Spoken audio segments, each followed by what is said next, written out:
There's more. Hang on to your seat, baby, cause this one's a screamer, a screamer.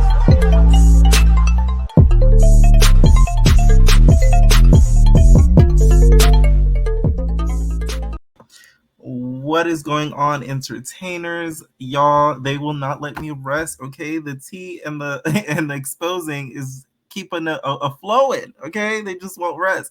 I just read something that made me laugh so much out loud, and it's something that Jelaminah said. But before I get started, you guys already know what to do. Make sure you please hit that like button.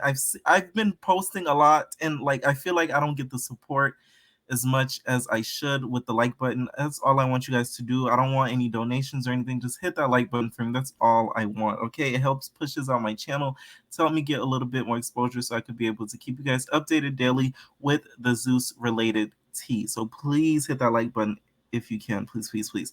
All right, so I wanted to update you guys on the Jelaminah versus Natalie. So apparently, I really do think this is real, just due to the descriptiveness of the beef. Shout out to Kiki Godmother T. You already know that's my bestie boo on IG. Okay, so Jelaminah basically replied back to something that Natalie posted. So if you guys see in the thumbnail, I put in like a short text version of what Jelaminah allegedly was saying to Natalie over text message. So I guess like I said in the last video, she did bring up Natalie's kid in some way, which I don't get how that could have happened, but let's read the text message. So she said, Natalie, I'm so sorry. I never meant to hurt you in any type of way. I'm really not that type of person. I feel so horrible. I know you're hurt, upset with me, but I promise I never meant to hurt you in this type of way. I love you like a sister, okay? Like the Claremont twins, sisters. No matter what we have been through, I know it will take you some time, but if you ever find it in your heart to truly forgive me, I'll be grateful, but I won't be pushy or overbearing. I really am sorry for even though mentioning anything to her. It never was my intention to try to be nasty towards Journey or Jacob. I would also like to extend an apology to Journey and Jacob for even mentioning their names in a conversation that you weren't present for. That's not okay, and I take full responsibility, even if the truth was exaggerated or overstretched. I have you, Scotty, and Janisha confirmed to walk for the show. So that text message towards the end, she's talking about the Miami Swim Week fashion show. As you guys saw, this is, I believe now, like 100% real, because it's too much descriptiveness going into this. If this is really promo and BG and social media fodder to get the Baddie South episode to kind of peak in viewership, props up to your mama, because that takes a lot of work and detailing and beef and organization to be able to come up with this, because goddamn, who has that time on their hands? Seriously. What I do think of it is, why would Jelaminah though bring up the daughter? It just doesn't make sense. That's the only thing that's kind of like, what? Like, how does Journey have to do with anything they have to deal with? Maybe it's to the point where they got into it and she said, hey, that's why you're never home with your daughter, because a lot of people kind of accuse Natalie of never being home with her child. I'll say this, and I've said this before in my comments too.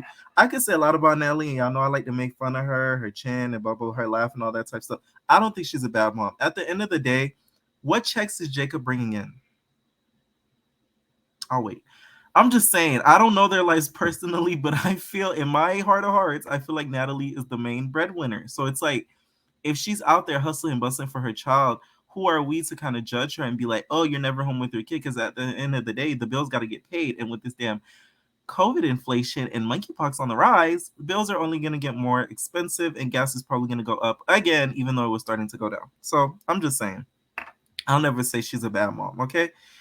I say she's a bad friend, but never a bad mom. And then also, because of this, Jelaminah basically clapped back at Natalie and basically explained the whole text message situation, because she felt, I guess, that it made her kind of look bad. Oh, and also, I didn't even finish the rest of the text, y'all.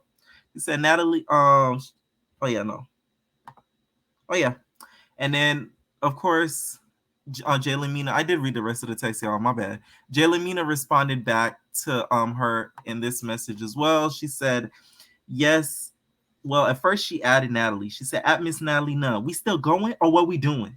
And by the way, y'all, if I add certain words to these, when I read these along to you guys, it's for comedic effect. Somebody in my last video was like, when did she mention the Claremont twins? I added that to be funny. Like, some of you guys don't get my humor, but a lot of you guys do. The ones that get it, the girls that get it, get it. You get what I'm saying? The girls that get it. So she said, at Miss Natalie Dunn, we still going or what we doing? So she said, yes, I texted her and apologized because Anne didn't owe this girl. Like, I was talking bad about her and her child, and I wasn't told. I'm guessing she meant. Their names weren't mentioned in a conversation, and she wasn't around to hear. So, yes, I apologize for that. No shame in my game, but Anne lied and took what I said out of context. Jealous, envious. She was also trying to get back in Natalie's good graces however she could. I never spoke bad about her daughter. I literally told Anne, I don't care what happens between Natalie and I would never talk about bad about her child the way other people on the internet, because that is wrong. That's what I said and tried to explain that to her. She said I called her husband gay and I did it. Ooh. I told Anne that someone close to Natalie told me that her husband was gay and that people DM this person with tea on him. It still doesn't make it okay, even if I didn't say it. I repeated it and that was wrong enough. So yeah, I apologize for that ish, because at the end of the day, that's not cool. Right? And she said, Anne is mad because she texted me one day and said this is what the part that had me cracking up, y'all. Get ready for this. Brief yourself ready for this, okay? I'm telling you, just listen closely. She said, Anne is mad because she told me one day and she said she wanted to start wearing white like me. And I told her that shit is weird and I didn't text her back. You can't make this shit up. I'm telling you, you can't make this shit up. As y'all know, Jayla is legendary for wearing her white. You know, she used to have, I remember BGC, I think he used to air on Tuesdays. Oh, yeah. Wear White Tuesdays or something like that. And Jayla used to have everybody wear white when BGC 14 was airing. So I guess she felt like Anne was trying to, you know, be a little stalker and a little of a copycat and is trying to wear white too. And she doesn't think she should wear white. Okay, she probably was just like, Anne, you shouldn't wear white. You need a new cut. You need a new color. She probably told that to Anne. So she said, this is where all this is coming from. Anne changed her number and didn't give it to me or Natalie at first, but gave it to the other girls. Natalie reached out to Anne to check on her, and that's how the convo between her, Natalie, and Rock took place. So what I'm still confused on is how she fell out with Rock. I really still want to know that, because that hasn't been really told to us. And then also why her and Anne even have a problem. It can't just be because she wants to wear the shade of white that Jayla wears in every outfit. If that's not petty, I don't know what is. And that is kind of weird though. If you want to start wearing a certain color a lot, why do you have to check in on somebody like she owns the Crayola color white? That's a little off, don't you think? Oh my God, this is hilarious. So that's a little bit of the part that kind of confuses me when it comes to why her and Anne fell out or something. And Jayla, you could have easily texted her back and told her, no, I don't think you should wear white. I think black is your color. Okay, girl, wear black. You know what I'm saying? Like, kind of turn it around, just so that, you know, you end things on good graces. Let me know what you guys think about this, you guys. Do you guys what do you guys think that Jayla actually said about her child? Like I said, I still do believe it was probably in a pretense that she's ever home with her kid. That's the only thing I could think of. But I don't think she specifically said like, oh, Journey, that's her nappy headed out. Like, I wouldn't think Jayla would say anything like that. So yeah. All right, entertainers, leave your comments down below. You guys already know I'm going to keep you guys updated with the tea to be able to let you guys know what's going on. And also, somebody who chimed in too is Miss Sarah Oliver. Sarah tweeted at the whole situation. She said, I thought that was your new bestie. What happened? Miss Nunn. She quote tweeted Natalie, which I'm thinking, Natalie, why don't you have Sarah blocked? Like, listen, these girls confuse me, and so do their beefs. I just don't get it. All right, entertainers, leave your comments down below. We are out, babies. Tune in for Baddies South recap tonight. No personal thing.